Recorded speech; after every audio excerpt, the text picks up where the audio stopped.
तो slab point के अभ्युदय और गौतमी के स्केच बनाने का ये थर्ड पार्ट है। अगर आपने पहला और दूसरा पार्ट नहीं देखा है तो आपको चैनल पे वीडियो मिल जाएगी, वो आप देख लो। उसके बाद ये थर्ड पार्ट आप ओपन कर सकते हो।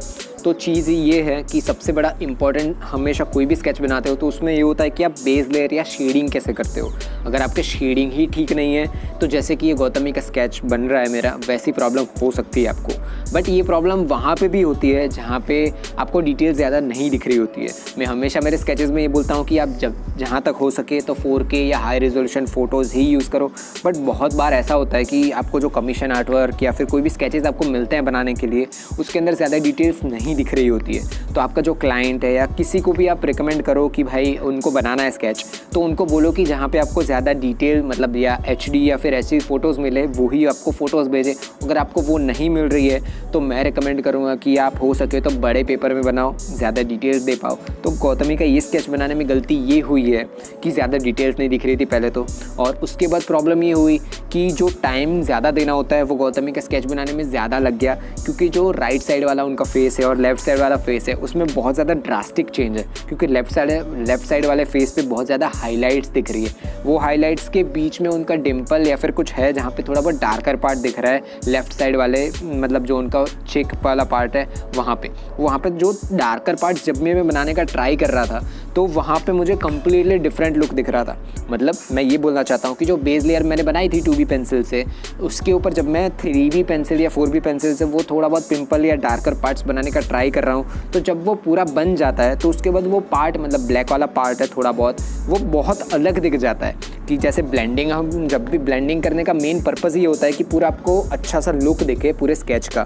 बट प्रॉब्लम यह हो रही है कि थोड़ा बहुत भी डार्कर लुक मैं देने का ट्राई कर रहा हूँ, वहीं पे पूरा स्केच फ्लैट बन जा रहा है और बहुत एकदम अलग, वो जो डार्कर पार्ट है वो एकदम अलग दिख रहा है। और सेम प्रॉब्लम राइट वाले चिक पे भी है, वहाँ पे भी बीच वाला, मतलब जो चेक वाला पार्ट है उसके बीच में वो जो हंस रही है, मतलब वो स्माइल कर रही है फ़ोटो में, तो ऑफ कोर्स थोड़ा बहुत डार्कर पार्ट भी मिलेगा और थोड़ा बहुत लाइटर पार्ट भी मिलेगा। तो वो दोनों के बीच में डिफरेंस बनाने के लिए आपको ऑफ कोर्स बीच वाले पार्ट को थोड़ा बहुत डार्क करना ही पड़ेगा।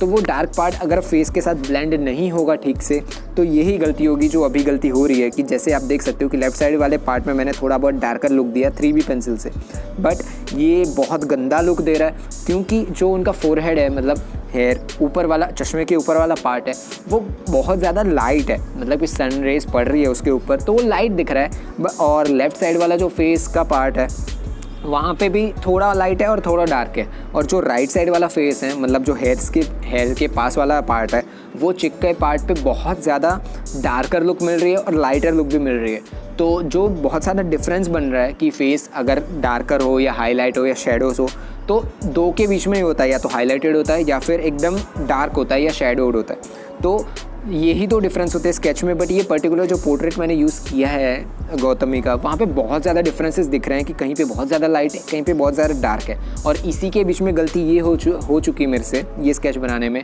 कि जो डार्कर वाला पार्ट था उसको मैंने थोड़ा बहुत इरेज़र से इरेज़ कर दिया। और प्रॉब्लम ये हुई कि जब मैंने इरेज़ किया तो जो बेस लेयर थी वो भी इरेज़ हो गई, तो मुझे फिर से बेस लेयर बनानी पड़ी। और जब मैंने फिर से बेस लेयर बनाई तो जो मैंने पूरे शेडोज़ और जो शेडिंग कर रखी थी पहले से, वो शेडिंग थोड़ी बहुत डार्कर हो गई।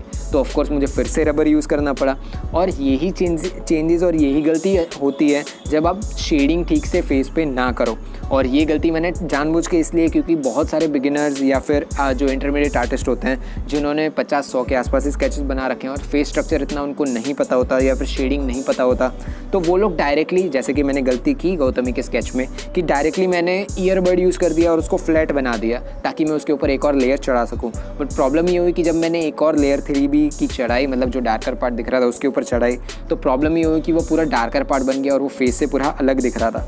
तो यही गलती को आपको रोकने के लिए हमेशा यूज़ करो कि पहले आपका जो बेस लेयर है उसको आप अच्छे से शेडो या फिर अच्छे से शेडिंग हर जगह पे करो। बेस लेयर को पूरा शेड कर दो, उसके ऊपर 3B या 4B पेंसिल से शेड करो ताकि जब आप उसको ब्लेंड करने जाओ तो आपकी ब्लेंडिंग बहुत एकदम अच्छी वाली हो। और यही गलती आपको कभी भी नहीं करनी है। और जो मैंने बीच बीच में जो लाइटर पार्ट या हाईलाइट पार्ट को मैंने बनाने के लिए मैंने जो मोनो इरेज़र यूज़ किया था वो भी एक गलती थी, क्योंकि मोनो इरेज़र को आप थोड़ा बहुत ज़्यादा प्रेशर अप्लाई करके जब भी बनाओगे तो वो ऑफकोर्स आपको पूरा फ्लैट लुक दे देगा। मतलब जो बेस होता है, जैसे पेपर पूरा वाइट है तो वो जब भी आप थोड़ा बहुत प्रेशर अप्लाई करके यूज़ करोगे मोनो इरेज़र को, वो तो कम्प्लीटली वाइट दे देगा लुक।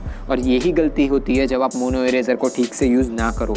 मोनो इरेज़र की सबसे अच्छी चीज़ ये होती है कि आप बहुत छोटी छोटी जगहों पे भी हाइलाइट्स दे सकते हो, बट हमेशा आपको पेंसिल या पेन या कुछ भी जिसी से भी आप स्केच बना रहे हो वो चीज़ों को आपको एकदम लो प्रेशर पेन को मतलब जो अब आप होल्ड करते हो पेंसिल को, तो ज़्यादा प्रेशर कभी भी अप्लाई नहीं करना चाहिए। ये गलती को आपको हमेशा सुधारना चाहिए। अगर आप अभी ही स्टार्ट कर रहे हो पोर्ट्रेट स्केचिंग या ये सब, तो ये चीज़ें तो आपके लिए बेसिक है और ये तो हमेशा आपको याद करनी ही है। ये स्केच को मैंने बहुत ट्राई किया, बहुत टाइम लगाया ये स्केच को ठीक करने में, बट प्रॉब्लम ये होती कि जब आप लोअर मतलब ये जो स्केच मतलब पेपर यूज़ कर रहा हूँ वो सिर्फ 110 GSM का है। और प्रॉब्लम ये होती है कि जब बहुत ज़्यादा मतलब ड्राइंग के पेपर्स ही अलग होते हैं पूरे, और ये पूरा का पूरा आपके स्किल पे डिपेंड करता है कि कैसे पूरे ब्लेंड करते हो या कैसे ये चीज़ों को यूज़ करते हो। बट चीज़ ये है कि ये पेपर को मैंने फिर से जब भी 2-3 बार जब मैंने इसको इरेज़ किया और किया तो पेपर के ऊपर से फट के जो उसके ऊपर पार्ट्स होता है ना वो निकलने लगे। और यही गलती ना करने के लिए मैं रिकमेंड करूँगी थोड़ा बहुत इरेजिंग करना ठीक है, बट हमेशा शेडिंग पे ध्यान दो और ब्लेंडिंग पे बाद में ध्यान दो। ब्लेंडिंग हो जाएगी बाद में अगर आपने शेडिंग ठीक से की है तो। और अगर आपको ये पूरा का पूरा स्केच रियल टाइम में देखना है कि 8.25 घंटे जितना मुझे पूरे यार ये स्केच बनाने में लगा था, क्योंकि मैं पूरे के पूरे डिटेल्स नहीं दे पाता हूँ यहाँ पे कि मुझे 8-8 मिनट्स के ही ट्यूटोरियल्स बनाने पड़ते हैं और जितनी डिटेल्स हो सकती है उतनी बनानी पड़ती है। बट जो छोटी छोटी चीज़ें रह जाती है, जैसे प्रेशर कैसे अप्लाई किया मैंने कुछ जगहों पे, जैसे मुझे डार्कर लुक देना है तो उसमें मैं प्रेशर कैसे अप्लाई करता हूँ पेंसिल पे, लाइटर लुक देना है तो मैं कैसे अप्लाई करता हूँ, ये सारी बहुत छोटी छोटी चीज़ें हैं। तो वो पूरे में श्वेत स्केचेस 2.0 मेरी चैनल है दूसरी, उस पर जाके आप चेकआउट कर सकते हो। सारी की सारी आपको डिटेल्स दिख जाएगी कि कैसे मैंने इरेज़र यूज़ किया था, क्या मैंने गलतियाँ की थी, कैसे मैं ग्रेड मेथड को स्टार्टिंग से यूज़ करता हूँ, तो ये सब चीज़ें आप देख सकते हो वहाँ जाके। तो उसके बाद जो गौतमी का स्केच है तो उसके ऊपर मुझे जो फ्लैट मतलब पेज के ऊपर से जो उनके पार्ट निकल रहे थे उसको फ्लैट लुक देने के लिए मुझे यूज़ करना पड़ा ब्लेंडिंग स्टम्प, क्योंकि जब मैं ईयरबड उसके ऊपर यूज़ कर रहा था तो मुझे पूरा का पूरा फ्लैट लुक दिख रहा था। और वो फ्लैट लुक कभी भी ब्लेंडिंग में नहीं होता है, या शेडिंग या किसी भी चीज़ को आप यूज़ करो तो उसके अंदर कभी भी फ्लैट लुक नहीं होता है फेस का। तो यही गलती करने की वजह से मैंने बार बार चीज़ों को फिर से चेंज किया। और गौतमी का जो आई ग्लासेस वाला पार्ट था उसको मैंने एंड में जाके पूरा ब्लैक ही कर दिया, क्योंकि उसका रीज़न मैं पार्ट 2 में दे चुका हूँ कि डार्कर आपको लुक कंटिन्यू मिल जाता है। और आई के बीच वाला पार्ट है जहाँ पे शैडोज़ बन रही है, मतलब जो रिफ्लेक्शन आ रहा है गॉगल्स पे वो बहुत गंदा दिख रहा था, क्योंकि जो फ़ोटो मैंने यूज़ किया वो बहुत छोटा था और ज़्यादा डिटेल्स नहीं थी। तो जब आप फ़ोटो को डायरेक्टली देखोगे तो आपको इतनी ज़्यादा डिटेल्स नहीं दिखेगी, बट आपको जूम आउट करके अगर उसका स्केच बनाना है A3 या बड़े पेज के अंदर तो इतनी ज़्यादा डिटेल्स आपको ज़्यादा चाहिए ही आपको डिटेल्स देने के लिए। तो मिलेंगे हम नेक्स्ट ट्यूटोरियल में। तो बस इतना ही था इस ट्यूटोरियल में। अगर आपने कुछ भी सीखा इस ट्यूटोरियल से तो सब्सक्राइब कर दो और एक लाइक छोड़ दो, कमेंट कर दो अगर कोई भी क्वेश्चन और क्वेरीज हो आपके इस ट्यूटोरियल के रिगार्डिंग। तब तक के लिए ध्यान रखो खुद का और जिनसे प्यार करते हो उनका भी। आपका चित्रकारिक दिन हो। टट्टूज।